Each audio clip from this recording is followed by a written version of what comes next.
बारामतीमध्ये पुन्हा एकदा पवार विरुद्ध पवार निवडणूक होण्याची शक्यता आहे।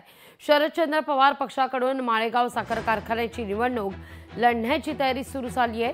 सध्या माळेगाव साखर कारखाना हा अजितदादांच्या ताब्यात आहे, त्यामुळे साखर कारखान्याच्या निवडणुकीतही पवार विरुद्ध पवार असा सामना रंगणार का, हे पाहणं औत्सुक्याचं असणार आहे।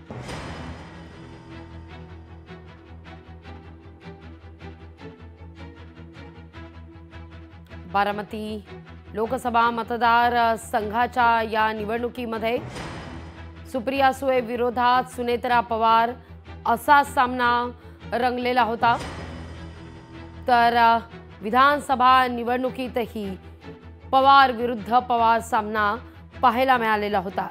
आता पुन्हा एकदा साखर कारखाना निवडणुकीच्या निमित्तानं सुद्धा पवार विरुद्ध पवार सामना होणार का, याकडे सगळ्यांच्याच नजर आहेत।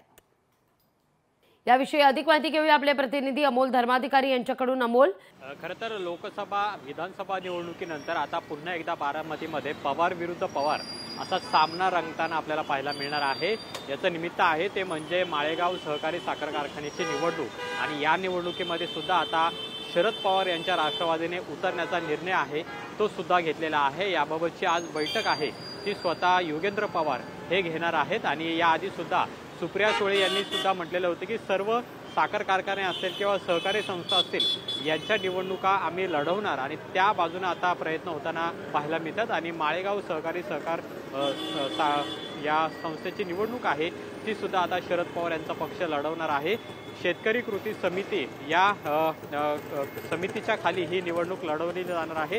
सध्या माळेगावचा कारखाना आपण पाहतोय जो अजित पवारांच्या ताब्यामध्ये आहे, मात्र आता हा सुद्धा ताब्यातून घेण्याचे प्रयत्न आहेत ते शरद पवार यांच्या पक्षाकडून केले जाणार आहेत। आतापर्यंत जवळपास शरद पवार यांच्या पक्षाच्या या कृती समितीकडून जवळपास 19,000 सदस्यांची नोंदणी आहे ती सुद्धा केलेली आहे, आणि त्यामुळे पुन्हा एकदा शरद पवार विरुद्ध अजित पवार असा जो सामना आहे तो या माळेगाव सहकारी साखर कारखान्याच्या निमित्तानं आपल्याला बारामतीमध्ये रंगताना पाहायला मिळेल।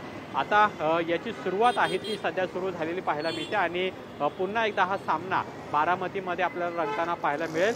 गेल्या अनेक वर्षांपासून हा सहकारी साखर कारखाना हा अजित पवारांच्या ताब्यामध्ये आहे, पण आता शरद पवार यांची राष्ट्रवादी आणि ही शेतकरी कृती समिती कशा पद्धतीने या निवडणुकीला सामोरं जाणार हे सुद्धा पाहणं महत्त्वाचं असेल। या संपूर्ण निवडणुकीची जबाबदारी ही योगेंद्र पवार यांच्या खांद्यावर असण्याची सुद्धा माहिती ही मिळत आहे, आणि त्यामुळे योगेंद्र पवार विरुद्ध अजित पवार असा जो सामना आहे तो पुन्हा एकदा आपल्याला या सहकारी कारखान्याच्या निवडणुकीच्या निमित्तानं रंगताना पाहायला मिळणार आहे। निश्चित अमोल, धन्यवाद तुम्ही दिलेल्या एकूणच सविस्तर माहिती करता।